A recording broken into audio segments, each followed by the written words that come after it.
Bloomberg Audio Studios. Podcasts, radio, news.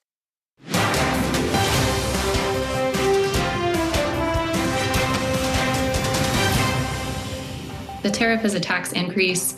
It's a tax that applies to imported goods in the United States, so it burdens U.S. importers. There's no way that it's a tax cut. It increases revenue, it increases the tax burden in the U.S. economy.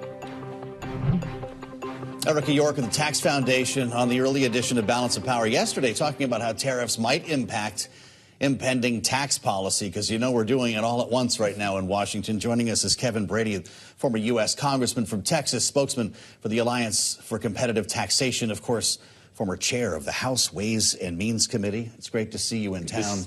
Thank you, I don't know if you're hearing anything on what we're going to learn tomorrow, but everybody's trying to get a sense of what this announcement will be from President Trump. Whatever it is, will help to color the debate around taxes, right? We started this whole process talking about tariffs helping to raise revenue to cover the cost of tax cuts. Will that be fulfilled tomorrow? You know, likely not necessarily. I think people are hoping that, tariffs will be short and used as leverage to bring countries to the table with better resolution on issues, including lower tariffs. I think people are hopeful it's not a high universal tariff that is permanent in nature, which will cause a lot of economic damage. But I think the point is, for all the uncertainty that's around tariffs, seems to be in every sector and lots of families around the country, it really drives home the need for certainty within the tax code. And I think really the pace that the House and Senate are moving forward on recognizes the sooner they get this done, the better. They still got some big hurdles. This is a hard job. In the best of times, with a near zero majority in the House. Yeah. Higher degree of difficulty in a bigger way, and debts and deficits matter. Mm-hmm. So, yeah, there's a lot of challenges ahead, but I think I really commend the House Senate tax writers. They are moving as fast as it's allowed. Mm-hmm. But are they moving in the same direction, rowing in the same boat to an extent that will allow this process to move quickly? Ultimately, they will. I'm confident they will. Okay. But the House and Senate, they are different personalities, and they move different ways and different rules. So I think the Senate this week looks to be sort of advancing their idea. I think some of us thought that the next step would be the two houses have reconciled sort of the design. What I always said was reconciliation was the runway you landed tax reform on. So there are definitely two different architects, different designs at this point. Ultimately, I think, important for the Senate to act in advance like the House has. But the sooner they in the White House get on the same page, the better. You're in an interesting moment here as you've been spending time in Washington now for months, getting closer to the finish line to extend or make permanent the Trump tax cuts. That's been your charge.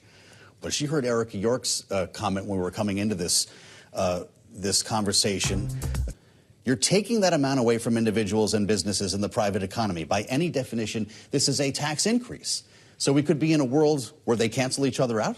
So I hope not. I actually think tariffs are a tax, but worse economically, because not only do they drive up prices and really distort the economy and slow it down in most cases, it invites retaliation on our made in America workers. You know what I mean? In a big way. And as you know, it's not enough to buy American. You need to sell American. All throughout the world, tens of millions of jobs depend upon our ability to do that successfully. The tax code plays a key role in that, but tariffs really change the whole dynamics there. I think that's why people are hopeful and why policymakers, I think, in Congress are giving the president a bit of a honeymoon here, to unveil this strategy, which we're going to see a lot of it tomorrow. Yeah. But they're very nervous about the impact on prices, the economy, and their workers, especially because our trade agreement with Canada and Mexico is the most consequential trade agreement on the planet. Has worked beautifully, was renegotiated under President Trump, and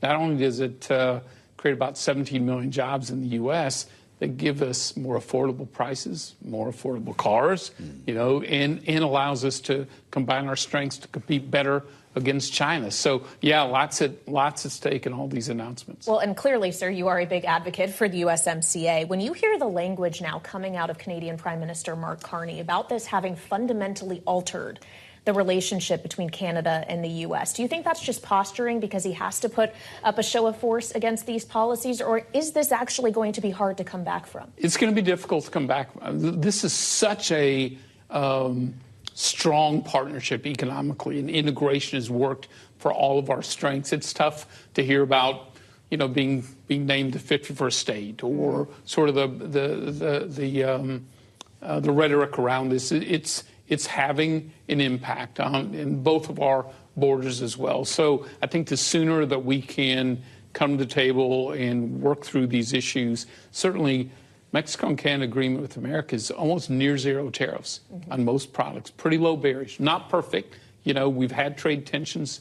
We have to resolve those, but we should never forget, because of our strengths, putting them together, we compete better against China. We compete better against the world. That matters a lot to jobs and prosperity. You mentioned the thin Republican majority in the House right now. I suspect it's one you couldn't have imagined while you were there. There were a couple of special elections in Florida today, House races, where it appears that Republicans will hold 2 seats, one formerly held by Matt Gaetz, the other Mike Waltz, the president's national security advisor. But that's 6th district race, the Waltz seat. The district Donald Trump won by more than 30 points. You've got a Republican said to be on the ropes here and might scrape out a close victory. This is being framed by some as a proxy, as a statement on Trump policies. Do you see it that way, or are we reading into this too much? Yeah, great question. I don't know. I don't know that race quite that well. I've been following it closely like everyone else has. So I just think these special elections get a lot of attention, and then when they don't really, come out, they're quickly forgotten. You know what I mean? Like, that's right. They tend to work back to the norm. I think that'll happen again. But sure, I think Republicans and Democrats are paying attention to every election at this point. Well, and there won't be a third special election for Elise next week. The president was a little bit concerned about holding on to that one. Therefore, he's keeping her in the House rather than UN ambassador. But an issue in her district in New York, really all of New York, and other high tax states that we often talk about with you, is the SALT cap. And Bloomberg is reporting today that they're looking at, Republicans in Congress are looking at raising it to $25,000 from the current $10,000.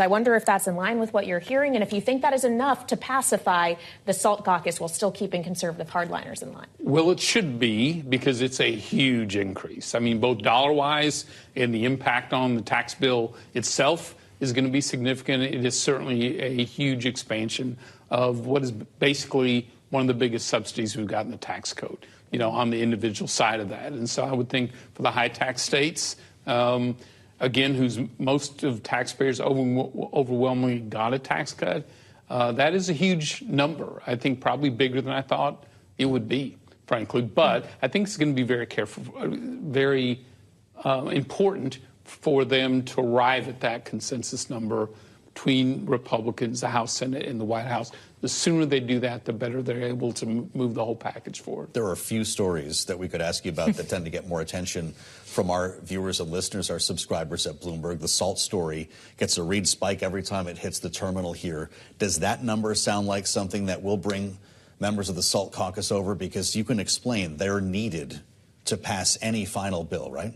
So I think, given that there are a number of Republicans who believe the SALT tax number should be zero, that everyone should just pay their own state and local taxes, that would be a big give to, I think, the Republican members from the high tax states. So, if that is the number, that would be a huge win for them. I don't know if that's the case. You hear about it doubling to 20,000. And I guess one question is that 25,000 for all incomes or for some? There's lots of ways to sort of target those things, because so much of the SALT goes to the $1 million households. So, still more details, I think, need to be known. And the details do matter. They do. Kevin Brady, former chair of the House Ways and Means Committee and spokesperson for the Alliance for Competitive Taxation. Thank you so much, as always, for joining us.